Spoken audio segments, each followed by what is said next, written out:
sini. Masuk nggak? Masuk aja sih. Masuk. Ya udah. Sebelumnya kita perkenalkan ya Pak. Saya Sifan Khadijah dari Program Studi Bahasa Indonesia. Saya Putri Setia dari Program Studi Pendidikan Bahasa dan Sastra Indonesia. Saya Lisa Maksana. Saya Garija. Dan satu lagi ada Nila. Mungkin nanti pertanyaannya sering nanti Bapak saja. Mungkin untuk diawali, kira-kira kurikulum merdeka di sini diterapkannya kelas berapa Pak? Ya, di SMP Negeri 2 Kuningan ya. Kurikulumnya kurikulum merdeka sekarang itu jadi sudah tahun ketiga. Berarti sekarang semuanya dari mulai kelas 7, kelas 8 dan juga kelas 9 sudah menggunakan kurikulum merdeka dari tahun 2024-2025.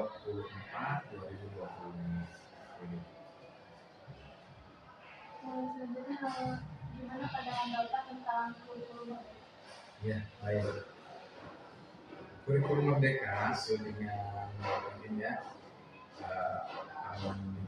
Ristek gitu, ya, pada saat awal itu menyampaikan pilihan kepada semua jenjang, semua unit pendidikan berdasarkan jenjang ya, dari mulai SD, SMP, SMA, SMK ya.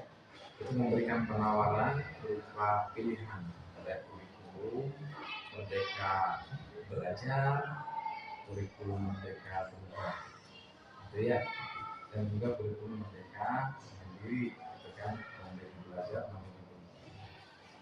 Yang jelas SMP 2 Kuningan menggunakan mandiri, sebetulnya mandiri belajar, ya, artinya kita masih menggunakan acuan dari baik itu berupa belajar, kemudian kompetensi maupun itu sebetulnya itu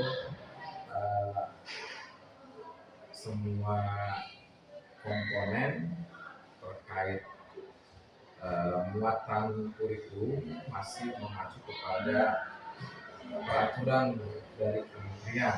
Jadi kita hanya mengadopsi kemudian menerapkan apa yang disampaikan oleh Permen ya, pemerintah ya.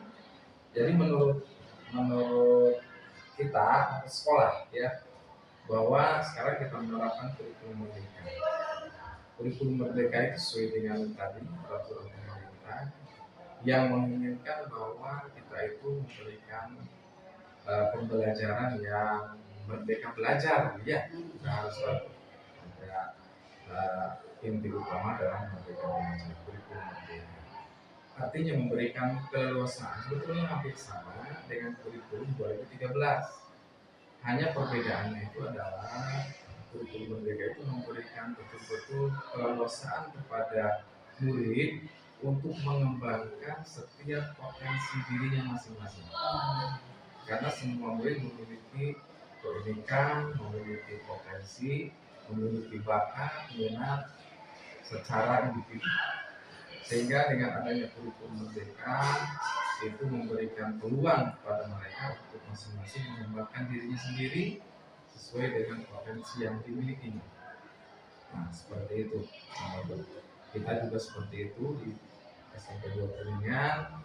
Sekarang mulai menerapkan bahwa anak-anak memiliki kemampuan masing-masing, sehingga kita memberikan ruang kepada anak untuk berkreasi, mengembangkan bakat minatnya melalui ekstrakurikuler, melalui intrakurikuler, melalui teknik. Jadi tidak ada yang memberatkan Pak Bani. Sebenarnya pada prinsipnya tidak memberatkan karena hampir sama. Pada intinya kurikulum merdeka dengan kurikulum 2013 sebetulnya dari inti kurikulumnya hampir sama. Tapi tadi berarti tidak memberatkannya karena ini memberikan ruang kepada anak untuk bisa mengembangkan potensi diri, jadi mereka bisa belajar dari hal-hal tidak hanya di dalam kelas. Jadi mereka bisa belajar di luar. Sekarang bisa mereka ikut kegiatan, mengembangkan kegiatan seni misalnya, tidak harus dalam kelas silahkan ikut kegiatan sendiri di luar kelas. Kalau tantangan dalam penerapan kurikulum merdeka itu apa ya Pak? Kalau di sekolah? Tantangan pengembangan kurikulum mereka ketiga, jadi ini sama apa namanya kurikulum yang membutuhkan intens setiap gurunya. Jadi mau tidak mau guru itu harus memiliki eh, apa namanya potensi ya. Intinya guru itu harus mampu melihat kemampuan masing-masing individu anak. Tantangannya guru harus bisa mengembangkan masing-masing individu anak dalam pembelajaran. Dan istilahnya pembelajaran berdiferensiasi itu dilihat bagaimana kemampuan anak. Anak itu ada yang mampu dalam bahasa Indonesia. Anak itu ada yang mampu dalam bidang katakanlah dalam bidang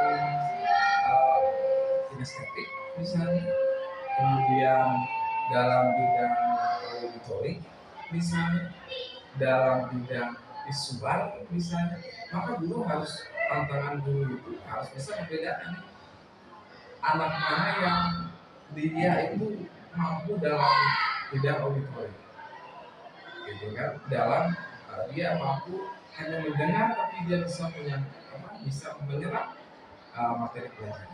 Tapi ada anak yang tidak bisa hanya mendengar, berarti kita harus memiliki audio visual atau visual dalam bentuk mungkin khayal atau gambar. Itu tantangan dulu. Kalau tidak dulu harus bisa melihat kemampuan individu anak yang dapat untuk dikembangkan supaya anak itu bisa berkembang sesuai potensi diri. Jadi harus bisa melihat setiap individu ya Pak. Iya. Tidak. Kalau dulu kan keseluruhan aja kelas gitu ya Pak. Kalau dulu kita mengajar klasika dalam kurikulum 13 kita memberikan kesamaan kepada anak. Materi kepada anak itu harus diberikan sesuai dengan potensi kurikulum. Tapi sekarang kita diferensiasi. Berarti kurikulum memberikan keluasan. Anak yang senang untuk kinestetik itu tidak bisa didukung dengan materi tertulis atau materi pelajaran. Silakan anak itu bergerak dalam kemampuan dalam bidangnya masing-masing. Gitu, jadi guru harus bisa mendiagnostik awal presentasi supaya tahu anak itu ini sebetulnya kemampuannya di dalam bidang kinestetik, dalam bidang dia mampu dalam bidang misalnya ya dalam bidang sastra ya, berarti itu harus diagnostik dari awal.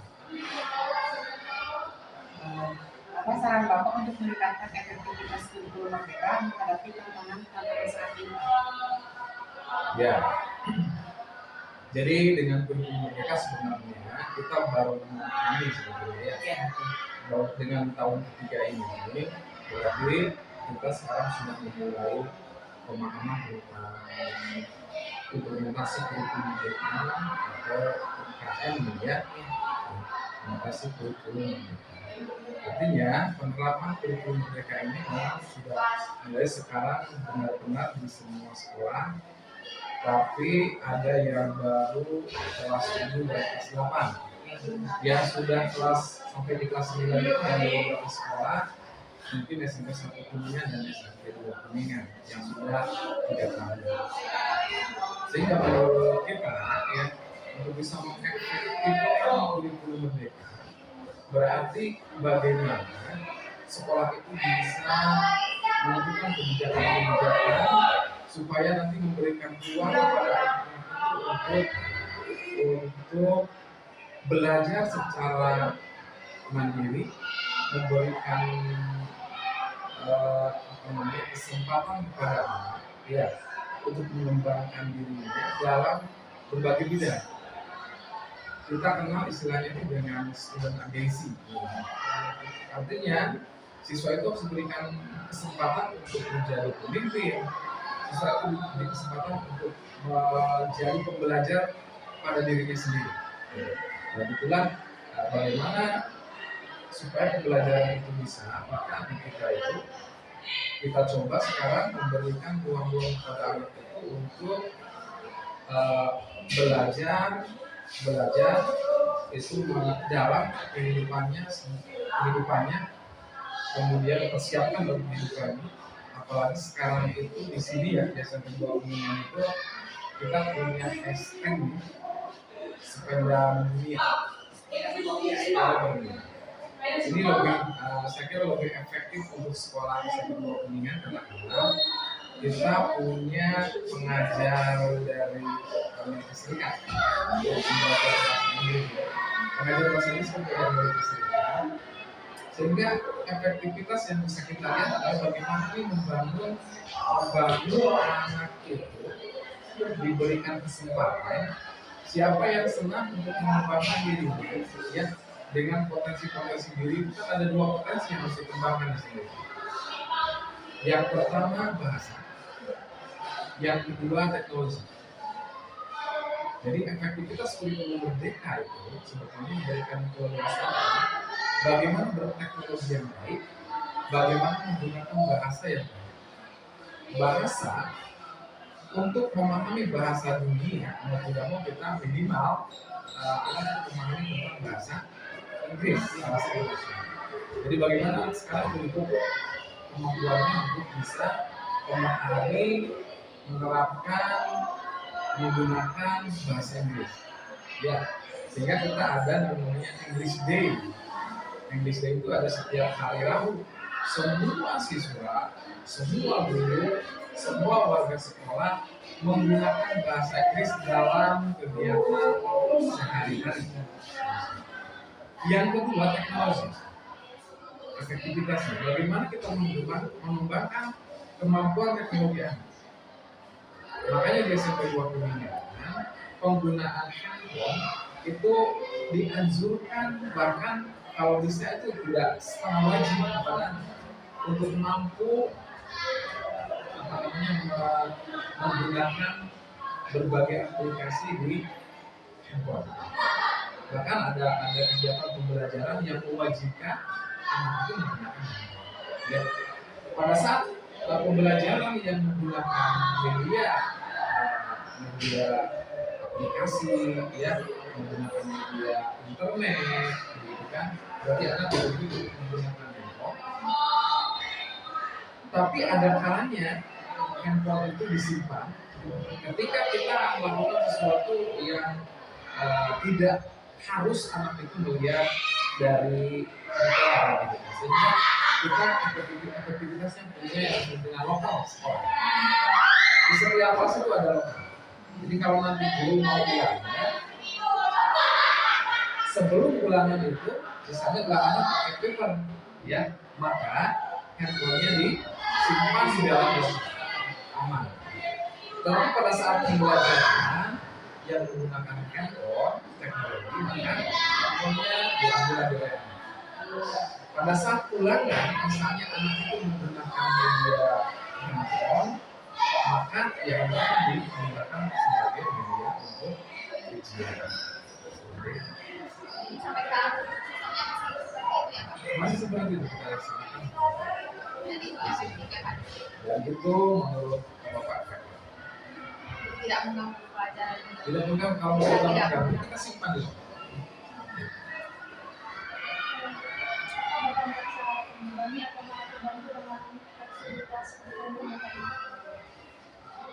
Pada prinsipnya, setelah kita memahami sebetulnya kita merasa terbantu, ya.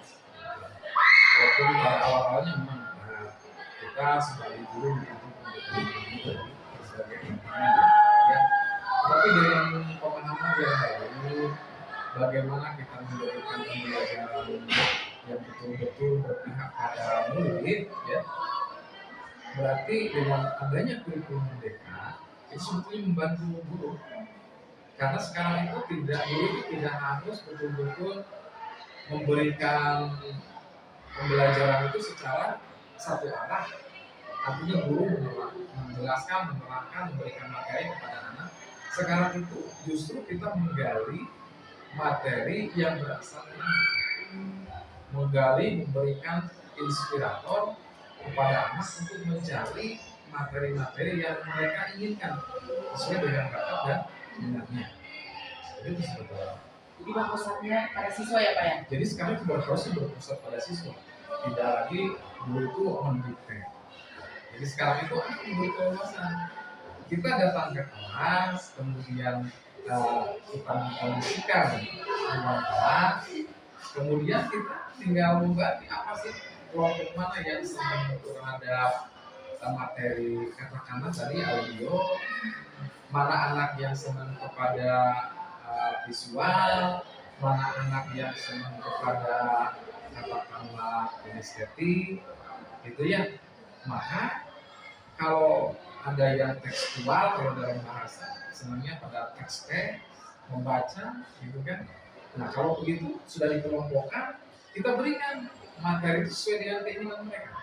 Makanya itulah yang disebut dengan kurikulum merdeka. Memberikan keluasan untuk mengembangkan sesuai dengan minat dan kebutuhan mereka masing-masing.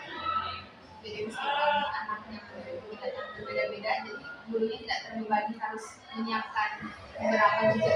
Betul. Jadi dalam hal ini kalau gurunya sudah memahami tentang kurikulum merdeka, harusnya guru itu ya seperti itu hanya menjadi fasilitator. Jadi memberikan penguasaan atau mencari materi secara mandiri. Bagaimana Pak mengatasi perbedaan kecepatan belajar siswa dalam kurikulum? Ya, dalam kelas memang setiap individu anak memiliki mungkin ya memiliki potensi yang berbeda-beda tentunya.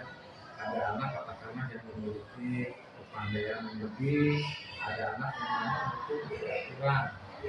Kalau kita lihat dari kepandaian, sebenarnya itu tidak ada ya.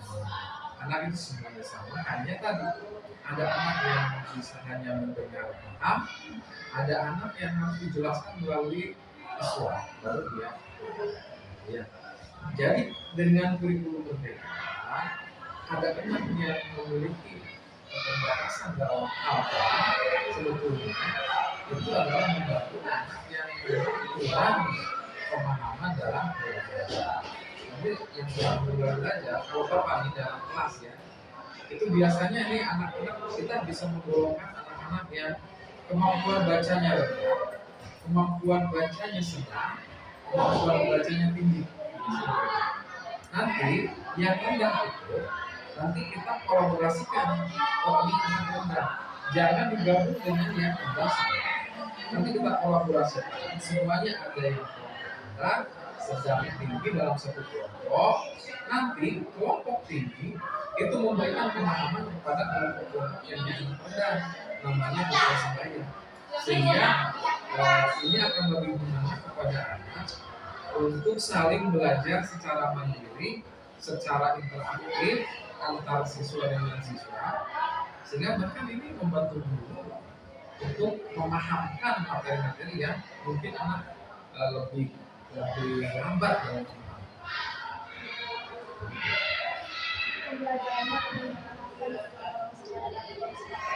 Betul. Justru bahkan sebetulnya anak itu ya lebih termotivasi. Ada anak yang pandai itu betul-betul mereka mengajar kepada Selain tadi kelebihan-kelebihan ya Pak ya, adakah masalah yang dihadapi pada penerapan kurikulum merdeka di SMP ini? ya kalau masalah jelas selalu ya masalah selalu. Ada kadang-kadang ini ya kalau masalah yang memang mungkin secara asik terjadi itu adalah dari individu guru. Ada guru yang masih belum memahami tentang implementasi kurikulum. Biasanya ini guru-guru yang memang usia rentan baru menjelang tersebut. Oh iya. Jadi kalau kita golongkan guru itu juga ada guru-guru muda, guru yang sudah ada senior, dan ada di sini yang sudah mengenal dari penggunaan teknologi. Guru-guru muda teknologi lebih mudah, lebih cepat, lebih paham. Sedang juga mungkin cepat belajar kepada yang muda, cepat memahami karena belajar. Tapi kalau yang senior itu kadang-kadang sudah agak enggan mempelajari teknologi, sehingga itulah tantangan. Ada memang guru-guru yang mungkin selama pensiun ya agak sulit untuk menggunakan IT pada pembelajaran secara teknologi gitu ya. Kemudian juga karena memang mereka yang sudah senior itu menganggap bahwa dari dulu belajar itu ya tidak ada perbedaan. Artinya konsepnya mungkin paradigma, pemahaman, masih pemahaman dulu yang mau belajar itu metode ceramah yang dianggap paling efektif, paling mudah dan paling bisa dimasuk kepada anak, gitu kan? Sehingga mereka tidak mau mencoba menggunakan tadi berdiferensiasi, kemudian mencoba untuk menggali pembelajaran dari anak. Itu tantangan permasalahan dari Bagaimana kesiapan sekolah menghadapi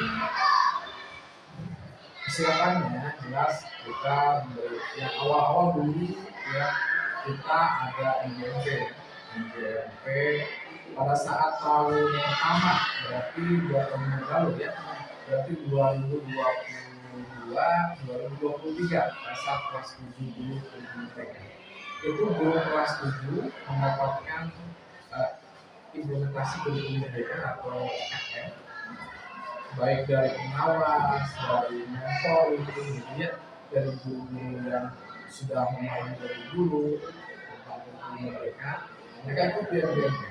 Semua makro yang ada yang diadakan di kelas 7 mengikuti MPMP untuk pemahaman kurikulum merdeka.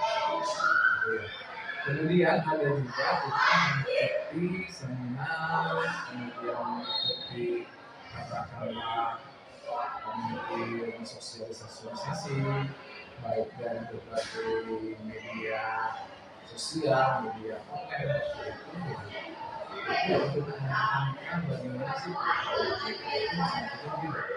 bahkan sampai di sekarang selalu ada kan selalu ada yang itu seminar supaya lebih memahami dan juga mungkin informasi secara kekinian itu bisa sampai ke guru-guru.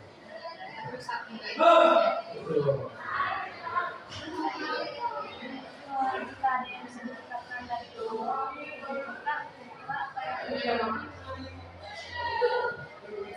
Sebetulnya yang namanya peningkatan itu pada akhirnya adalah bagaimana kita bisa memberikan pembelajaran yang terbaik sehingga itu bisa lebih berkembang potensinya ya. Yang terbaik itu sebetulnya bukan dari tidak dari hasil saja kan? Bagaimanapun kalau proses kita lakukan dengan baik ya maka hasilnya juga akan ada. Tapi yang terpenting mungkin pada akhirnya adalah yang bisa dievaluasi itu adalah akhir ya. Jadi ya kita menginginkan itu adalah anak-anak yang berprestasi baik akademik maupun non akademik yang buktinya biasanya berkuningan akademik oke mau akademik dari mulai olahraga seni ya katakanlah puisi kemarin di minggu aja juara 1 Biasa nah gitu jadi ya kita alhamdulillah prestasi SMP 2 KML aja kita langsung juara 1 juga KML juga bisa bahkan bukan hanya di ini ya puisi kemudian apa namanya itu pantomim orang itu yang puisi kemarin itu masuk ke tingkat provinsi mewakili kabupaten mewakili jadi itulah hasil mungkin dari tadi ya pembinaan bagaimana mengembangkan potensi diri dari sekarang intinya kan ganti Pak. Kalau misalkan ada perbedaan lagi, sebelumnya harusnya siap ya Pak. mau tidak mau kita harus siap. Dengan adanya saya yakin ya kalau punya perubahan pasti perubahan ke arah yang kita mau tidak mau ya kita harus support kita siap mengadakan mengarahkan pembelajaran ke arah yang lebih baik. Kalau bagi gurunya Pak kan ada yang sekarang jadi penggerak, sekolah. Kalau di sini bagaimana? Di sini guru penggeraknya ada 7 orang. Kemudian sekolah penggerak kebetulan SMP 2 waktu itu tidak daftar menjadi sekolah penggerak. Jadi sekolah kita sekolah biasa-biasa tapi melampaui sekolah kita. Sehingga kita tidak butuh predikat, ini sekolah penggerak, tapi dalam dalam apa namanya dalam keseharian, dalam kegiatan pembelajaran siswa tidak mencerminkan bahwa dia itu betul-betul apa ya pembelajarannya mendahulukan kepentingan. Jadi kita itu yang penting pembelajarannya terjadi untuk memberikan ruang-ruang kepada anak untuk mereka bisa berkembang. Dari kesimpulan yang kita ambil kali ini berarti sekolah SMP 2 ini sudah menerapkan 3 tahun dan semuanya sudah berjenjang di kurikulum merdeka. Kemudian di sekolah itu juga tidak pernah terbagi dengan adanya kurikulum, jadi malah terbantu seperti ini yang Pak yang kita anak juga senang melakukan. Pak, sekian wawancara kami kepada Bapak. Selanjutnya kami ingin mewawancara para siswanya Pak. Namun itu agar siswanya tidak merasa diwawancara, ngobrol secara ini. Barangkali dari kombinasi Kalau siswa sebetulnya lebih baik silakan kepada acak saja siswa, bebas saja. Silakan yang dikomunikasikan. Ya, kita sama sebenarnya siswa tidak. Kalau nanti supaya lebih komprehensif, lebih jelas mungkin bisa nanya ke OSIS. Ya, siswa-siswa yang OSIS. Dan mereka itulah yang memberikan apa namanya katakanlah mereka lah yang mengatur di kita itu hebatnya.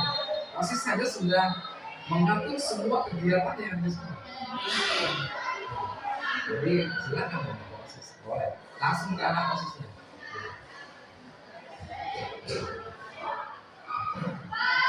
kita tutup aja mungkin ya Pak wawancara kita hari ini. Terima kasih banyak.